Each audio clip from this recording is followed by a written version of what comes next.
Welcome to PDXposed from Walla Walla. Hi, I'm your host, John Olson. Now, you've been hearing a lot about Walla Walla over the last few years, and it's probably been about its sweet onions, but there's a lot more going on out here, like amazing wineries, a world-class hotel, and fantastic restaurants. My opinion, though, its most impressive commodity would be its people. And speaking of good people, I brought along my buddy Kevin from Divine Wine out of Portland to be my wine interpreter for the weekend. There's a lot to learn, and well, quite frankly, I'm kind of a novice. So, we're going to teach you about wines, we're going to teach you about Walla Walla right after this.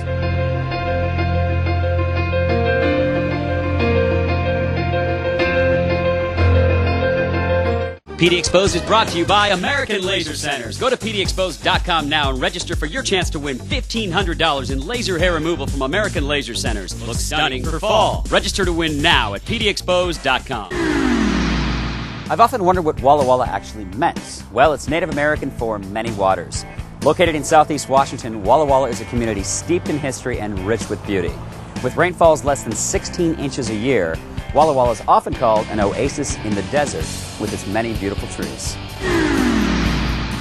What started out as a hobby for fourth-generation Walla Walla and Justin Wiley soon became his passion, winemaking. Today, Vapiano is one of Walla Walla's most thriving vineyards, thanks to great people, great vision, and great grapes.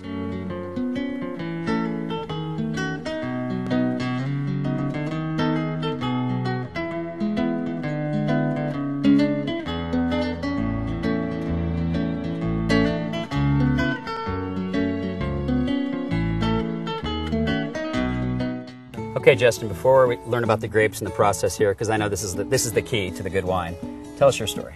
Vapiano Vineyards was started in 1999 after I lived in Florence, Italy for a year. Was really inspired by the culture there, which when I came back home, I created Vapiano Vineyards in '99, where we planted our first 10 acres, which was Cabernet, Syrah, and Merlot. Well, speaking of growing and the time it takes to do this, because one of the things I've always wondered, I'm not very patient. I'm not one of the most patient guys in the world. You have to be patient to do this. So we planted this vineyard, we're in here is block 1. This was planted in 2000, and our very first release was the 2005 Estate Cabernet. There's a lot of stuff happening around here today. This is an important time of year for you guys. We're right in the middle of harvest. We've harvested probably 15% of what's grown here, and we're bringing fruit in from all around Washington State as well. Well, I know you've been working today, so I think it's time that we actually go see exactly what is happening, because I need to learn more about this process. All right, let's go. All right, man. This is our Syrah. This is block 4, right up the road here, and this was picked this morning. This was a Joseph Phelps clone, and these vines are in their 8th year of production, and this will go into our estate Syrah. How long do they sit here? When did these get picked? These were picked at about 11 o'clock this morning. Oh, wow. So who picked them all? I have a small crew, and we pick 6 to 8 bins every morning, and we'll crush in the afternoon. All right, let's go see what happens next.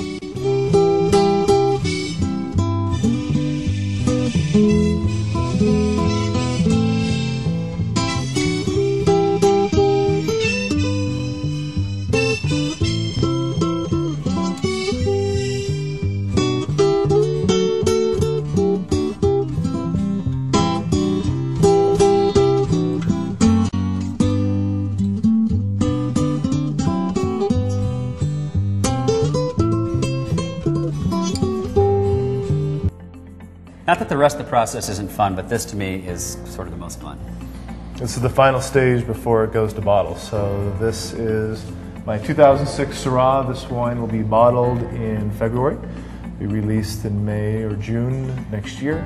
And this is a blend of a Washington State blend of Porteous Vineyard, Lewis Vineyard.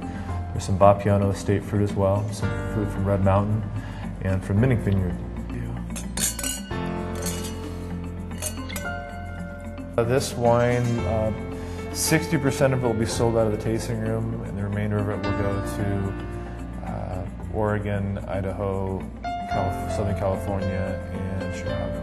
We'll get a lot for Oregon, right? Yeah, this is a good time to introduce our buddy Kevin here. He's my wine expert. He's my wine what's the word? Interpreter, basically, because I don't speak the language entirely. But Kevin is with Divine Wines. He's coming along, he's going to help us, he's going to help you, the viewer, learn a little bit more about the basics. All right, Justin, now here's the true example of enjoying the fruits of your labor. We're in the tasting room. You know, the tasting room is really the final stage before the consumer gets a chance to interact with us. So starting with the vineyard and creating the vineyards, developing a wine program, building the facility, and then finally being able to pour the wine for guests is really, really special for the sense that everybody gets to come and experience what we have spent the last 7 years creating. You have a fabulous winery here. You have a lot to be proud of. We had a great day. It's an incredible night in Walla Walla. But before we wrap it up here, tell us about your experience with the Walla Walla community. You've been here 4 generations now. Describe Walla Walla. Walla Walla for a very long time has been merely a farming community, and as it's evolved and more people have come back, they've brought other interests and other talents to the community, such as from the culinary side of it, from the viticulture side, the enology side. Everybody has really brought a lot to Walla Walla. Walla Walla's best kept secret. I would have to say it would be our local restaurant scene. I know that our viewers are definitely want to know what does Vapiano, what does it mean? Vapiano means go slowly, and it was a name or a term that was given to a friend of mine who still lived in Florence after I came home. What are you most proud of in your community? You've obviously chosen to live here and to make your life here. You were in Italy, you've been around. I think that most people who have moved back here have moved here for the quality of life. And due to communications and our laptops and all of our ability to connect with the outside world, there's a lot more people who are able to live here. You have a motto that was very impressive to me. What's your slogan? Vapiano is used in the term chi va piano va sano e va lontano, which means he who goes slowly goes safely and goes far. I think that really truly represents what we're doing here. Thank you. Thank you. Cheers. Cheers.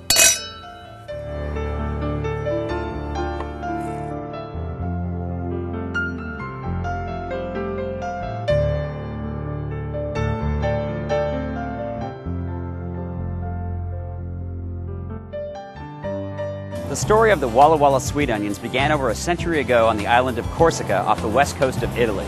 It was there that French soldier Peter Pieri found a sweet onion seed and brought it back to the Walla Walla Valley. Today, it's much more than sweet onions, folks. It's a culture. The Marcus Whitman Hotel, located right in the heart of downtown Walla Walla, is putting our crew up for the weekend. Now, I checked out their website before we got here, and it looked pretty good.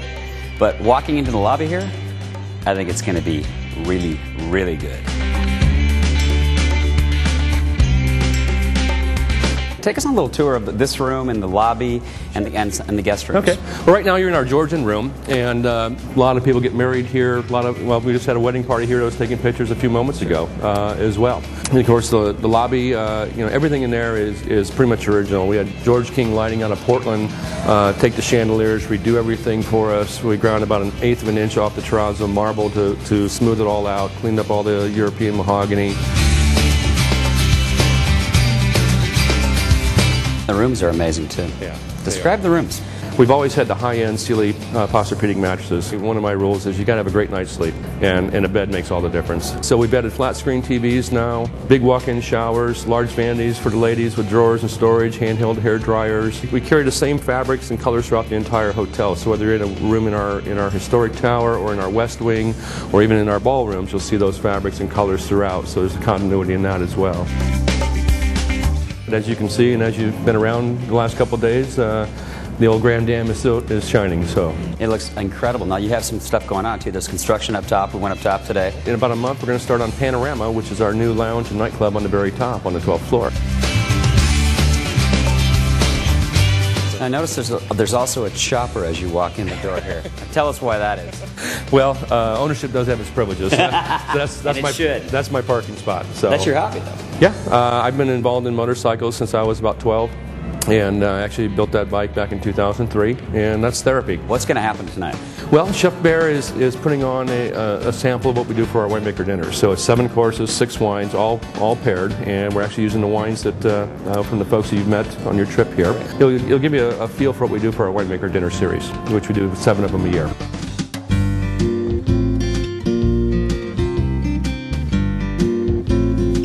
We're going to start off with a Seckel pear. Seckles are an old heirloom variety, smaller, sweeter pears. We're going to do a little Dungeness crab with Yukon potatoes and Serrano ham. And then we're going to do a smoked curb with a pork cheek, We're going to braise that, serve it with local organic mustard greens and a quinella smashed yams with preserved lemon.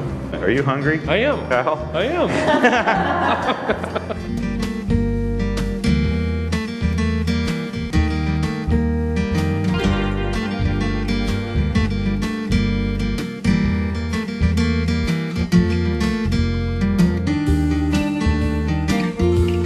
We got to thank one special person here because this trip happened because of Kevin, my buddy from Portland here, is with Divine Wines. Kevin, you made this trip happen. Thank you so much. Well, glad to be a part of it, John. Tell us about Divine Wines. Well, Divine started about 5 years ago, and just after I got done with retail, I decided, well, one, I want to move back to my hometown, Portland, and really wanted to promote Washington wines in Oregon. How did wine get into your blood, though?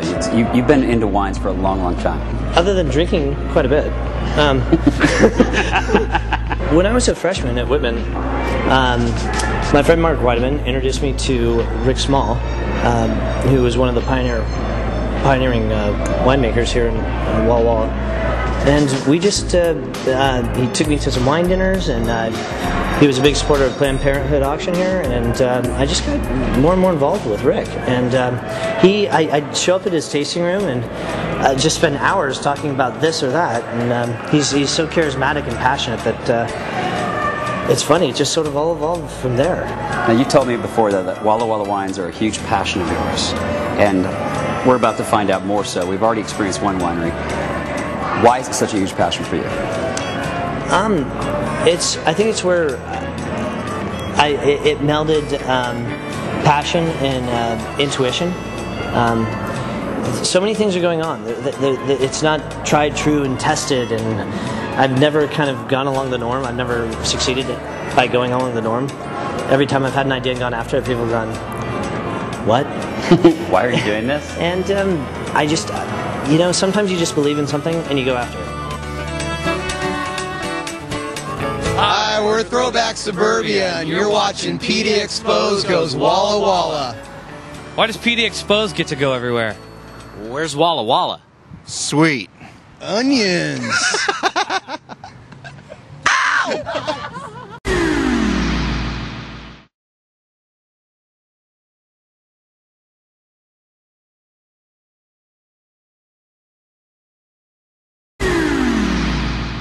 Rick Small opened Woodward Canyon Winery in 1981. At that time, they were just the second winery in the Walla Walla Valley. Their theme was then and is today, quality versus quantity.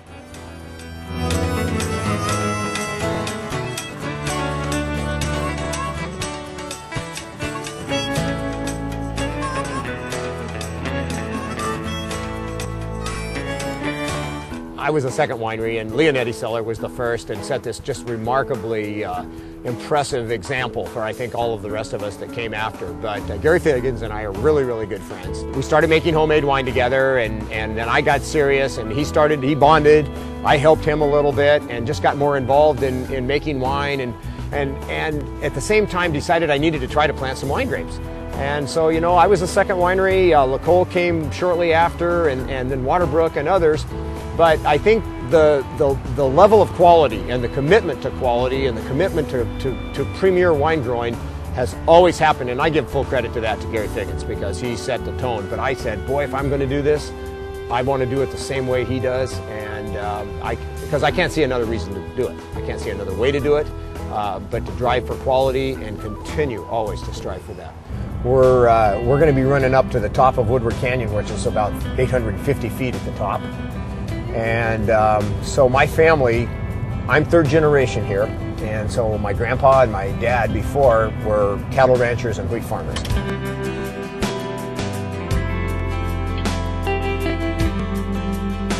He's not spoiled at all. Larry. The true story is I like to believe that I'm training him, but the fact is I'm teaching him, but in fact it's the other way around. He's totally training me. So right now this is a very, very busy time for you, obviously. It's absolutely busy, and you're up late. I mean, I didn't get a hold of my harvest crew until this morning, really, to be sure we were going to go today, and it's a busy time. I mean, it's like taking finals for 2 months. What happens when you're done with the harvest?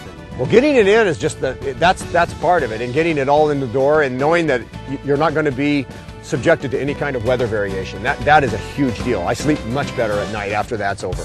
But that doesn't mean that you're still finished. You've still got pump overs and punch downs. You've got pressing and drops and pumping the wine into barrels and everything like that. But usually that's not so bad because it's all indoor work. But the intensity of the harvest and the crush is a time that, you know, I kind of dread it when it starts, and then when it's underway, it's almost like a narcotic. It feels like it could be like that. It's totally, yeah. I mean, espresso. I mean, you need espresso at all times of the day, and interestingly enough, you never have a problem going to sleep. So Rick, you have a lot of people that have been with you for several years. Sure. Oh, sure. Yes. Tell us about the people. Yeah. Well, I mean, a lot of these people have been here working for 5 and 6, but a few of the people, like Juan and Rafa and Kiko and Manuel, have been here as second-generation people. Their dads were here. Their dads and moms helped me, and in fact, in Kiko and Manuel's case, their father still comes out and helps us harvest grapes.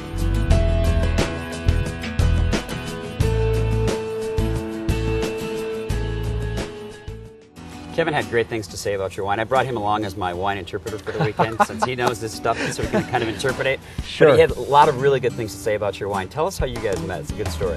Well, back when I was a freshman at Whitman, another person that worked for Rick, Mark Weideman, introduced us, and then I kept coming out to different winemaker dinners, and then we met again over and over at the Planned Parenthood auctions, and just developed a friendship. I always remember once when there was this customer, and always it was Whitman College, and Kevin had this incredible palate. I mean, for someone who goes to Whitman, I understand that a lot of Whitman students are exposed to wine, their parents drink wine, and they grow up with wine on the table, and they just have grown up with wine. But I was incredibly intrigued about Kevin and his interest in wine, and so when I saw that, I was attracted to that. I thought that was a very neat thing, and I think I would agree with Kevin in everything he said about our friendship. What is Walla Walla's best kept secret? Well, I think Walla Walla's best kept secret might be, I don't know that I could say it's a secret art community. I mean, the cultural arts in Walla Walla are, to me, one of the real special things. We have some fabulous music here and some really, really beautiful art. So you've said earlier today you have not made your best bottle of wine yet, and I hope you never do. Yeah, and I really mean that. I want to get close a couple times, and I've always tell people, one of the things people ask me is which one do you like best or whatever, and I say, well, you know, it's like your children. I mean, it depends on what time of day or what month or whatever, which way they are. But I've loved my work, but there's so much I don't know yet. There's so much that I've got to learn. I want to get close, but I never want to make the best wine.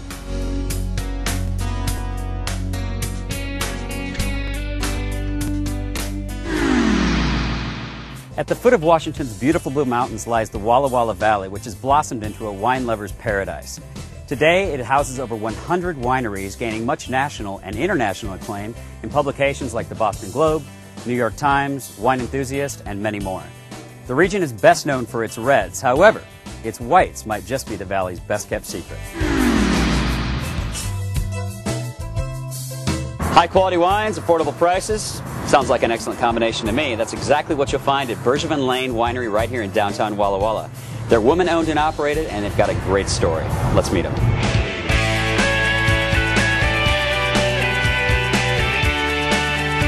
We're with Annette, who is a fifth-generation Walla Wallan. When I was growing up, it was all wheat fields, a lot of ranchers, a lot of farms. And if you drive around Walla Walla now, you're going to see a lot of changes. There's a lot of extra green happening around the valley, and that's the vineyards, and it's beautiful. It's really added a lot to downtown Walla Walla. What is Walla Walla's best kept secret? I think it's the people. And then the people who are here making the wines, just adding to the whole culture of downtown Walla Walla and the surrounding areas. And our whole region, it's such a perfect place to grow wine. Winemakers are coming from all over the world to make wine here now. So you chose a winemaker from Denmark. How did you pick I know. Well, he's just a great guy, number one. His enthusiasm is out of this world, and his passion for wine is just addictive. there's so much of him that goes into each of these barrels, and he's really somebody that we work with. He obviously has the ultimate say. I mean, he has the education and the history of making the wines, but it's a great partnership. Your wines seem to be very, very integrated, very great tannin structure, and just enough oak to add flavor, but not to be over oaked. You have to start buying the right barrels initially, right? And that means I don't use any heavy toasted oak at all. I use a little bit of medium plus just to add a little bit more structure to some of the lots. You make a lot of different wines here. So what's your favorite? I really get really excited about one particular grape, which we source from a very, very, very secret site. Has really, really chewy tannins. It's just so fresh, so vibrant, and it's just in. Well, we got to go taste that. Yeah, we got to go taste that, exactly, yeah.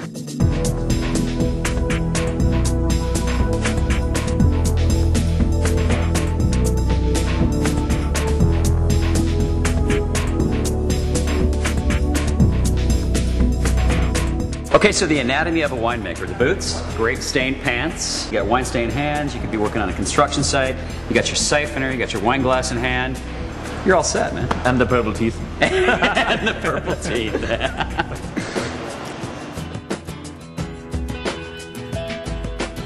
What made you get into this business, and was it what you thought it would be? The industry itself is so exciting. People come in with a smile on their face. I mean, this is what they're doing in their leisure. This is what they're doing for fun, is they're coming in to try wines.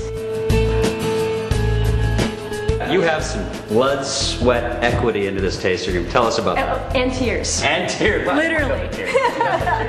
Yeah, a week before we opened our tasting room in 2003. We were literally up painting the walls. I was on a scaffolding, and it was quite tenuous. We were really nervous about the colors. I mean, this was going to be how we were presenting ourselves to the world. I think it's one of the most beautiful tasting rooms I've been in. I've been in a lot of them. This is beautiful. The colors are amazing, and you have shirts for sale. Wine Diva. Lots of women who drink wine like to be called wine divas, so we've kind of owned that name. So I read on your website that you guys have a club, and I want to know what I need to do to get into the club. Oh, okay. If you could each raise your right hand or left hand. Because you see I'm left-handed? You're left-handed. Very good attention to detail. Thank you. Thank you. And give me a little swirl. That's it. You can join. It's Club Swirl. So people can sign up through your website? Through the website. Absolutely. I'll swirl to that. Yeah. I'm in.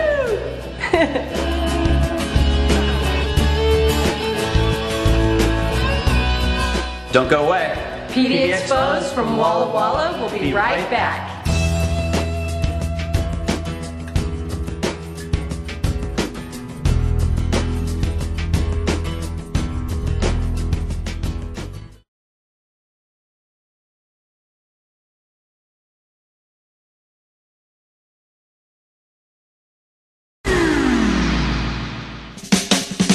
All day long we've been hearing about Hamleys in Pendleton. Well, you know what? We're going to see for ourselves why people have been coming from thousands of miles away, literally thousands of miles away, to check this place out. I'm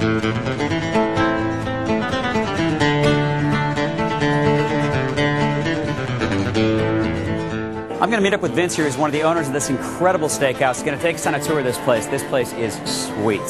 Hey, John. Hey, Vince. How you doing, man? I'm doing well. Welcome to Hamleys. Hey, got a lot to show you. This is one of our local working rooms. People will schedule us for banquets, small banquets, business meetings, receptions. This room has been used a lot.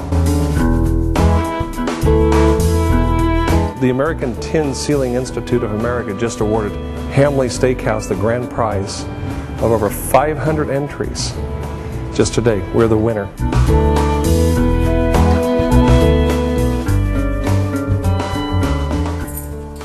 This is spectacular. Wow. Now, we have had some recent intimate dinners with some very famous names, people that have heard of this table and made their reservation and really have had some fantastic meals down here. 82 Cheval Blanc. Oh, hello. I mean, you've got Montfortine, Pergola Torte. I mean, unbelievable. what you don't realize, or maybe from first glance, these are old barrel staves. Yes, they are. Look at this. Oh, yeah. This is exciting. Shaver Hillside Select Arajo, Montelena, and is that an old Phelps? This is okay. Unbelievable. Getting involved in the Hamleys Steakhouse, I learned one thing: cowboys don't drink wine until now. Here at Hamley, if you want a bottle of very approachable red table wine, this is what you're going to be served. We're very proud of this. Drinks Great 2004. We are all about quality in our store, in the restaurant, the steakhouse, the coffee shop, and our effort and goal is to have that be present in the Hamleys Steakhouse.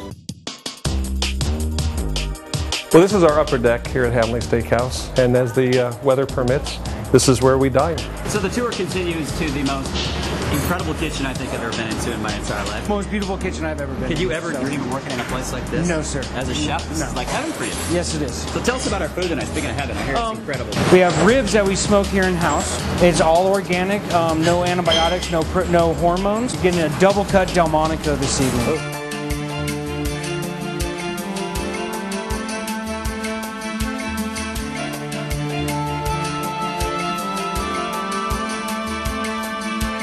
I am so lucky and privileged to be with PDXposed and walk through wine country like we have. Cheval Blanc is one of my favorite wines, and I get to be the wine dork on this show this week, and this is where it's at.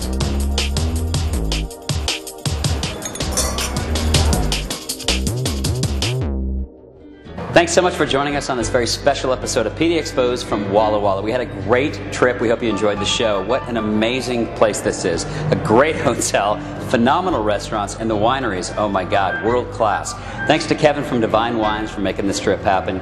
You are the man. I think we might be back in Walla Walla, actually. And by the way, if my teeth are a little bit red right here, or my lips are a little red, it's because I've been drinking some pretty good wine. Thank you also to our Portland sponsors, American Laser, Comcast, Latitudes, London Influence, and the Showroom. We'll see you next time on PDXposed from who knows where. Make good memories, everybody. By the way, we should also thank our Portland sponsors, don't you think? Mike? Yes. Okay, that's another thing. PDXposed from Walla Walla. We'll right back. Let's promote wineries in a professional way and bring them to the consumer. And that's going to do it from PDXposed from Walla Walla. Back to you, Martian Tom in studio.